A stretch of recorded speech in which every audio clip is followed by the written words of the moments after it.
It was a challenge to try and capture something as iconic as Alcatraz. You know about this. This is arguably the most famous prison in the world, and now you're in it. Just the space, the physicality of it, because it's quite claustrophobic. When modern day prisons are designed, they really consider not intimidating people or making the spaces, as least stressful as possible. Well, Alcatraz didn't suffer from those restrictions.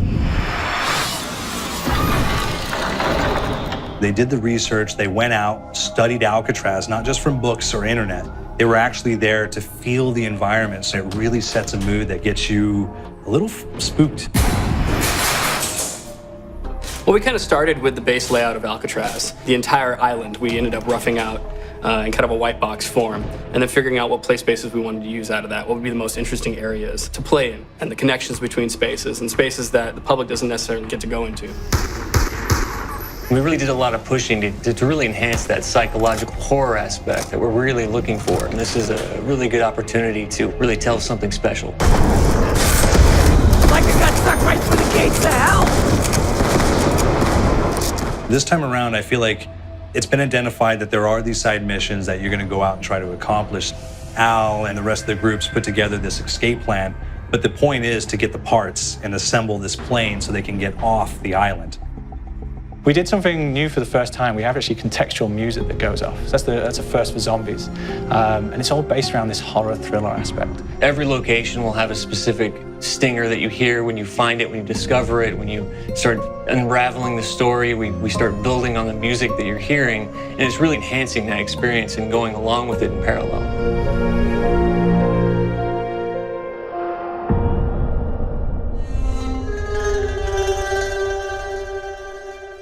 Because we wanted to embrace this kind of horror thriller element, we wanted character actors, guys who could really embody someone and then convey emotion. So that's why we went for guys like Ray Liotta, getting in that kind of guy, we wanted a frantic nature. So he plays a character called Billy Handsome, who's this kind of psychopath who would be employed by the mob to kill people in interesting ways. Chaz Palminteri, he plays a guy called Sal DeLuca, an old mob boss. Michael Madsen playing Finn O'Leary. He's kind of worked himself from the floor, from the streets. He's got his hands dirty in the blood and the guts a couple of times. And then we had Joe Pantoliano, and he plays Arthur Arlington, who's nicknamed the Weasel. Those guys, they bring a quality and a subtlety and timing that you can't really identify or try to recreate. Bring it on! Dirtbags!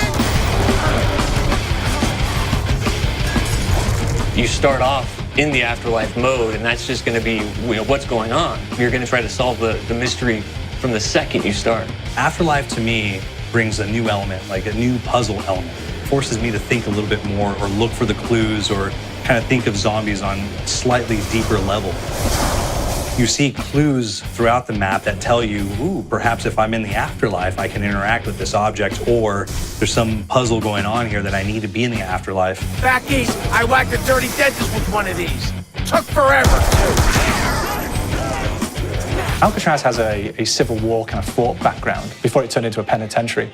And so we had this kind of backstory, the idea that the warden would have collected Civil War weaponry.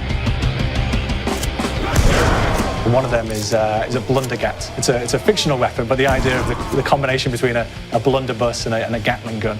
And possibly, there might be a way of upgrading it to a more fantastical weapon that the players may find. You all gotta go sometime? You just went now. There's one main zombie, one big zombie that's going to come through and wreak havoc on your life. He'll lock down the perk machine, he'll close down the box, so you have to pay to get that open again. So you don't want him to interfere with your process. Now's a good time to pick a fight. It's a fun challenge. It keeps things moving forward. In terms of perks, we have a new perk called Electric Cherry. When you reload, it gives a shock around you, which scales over time. Who's asking for it, please, ball? There's so much to experience in this map.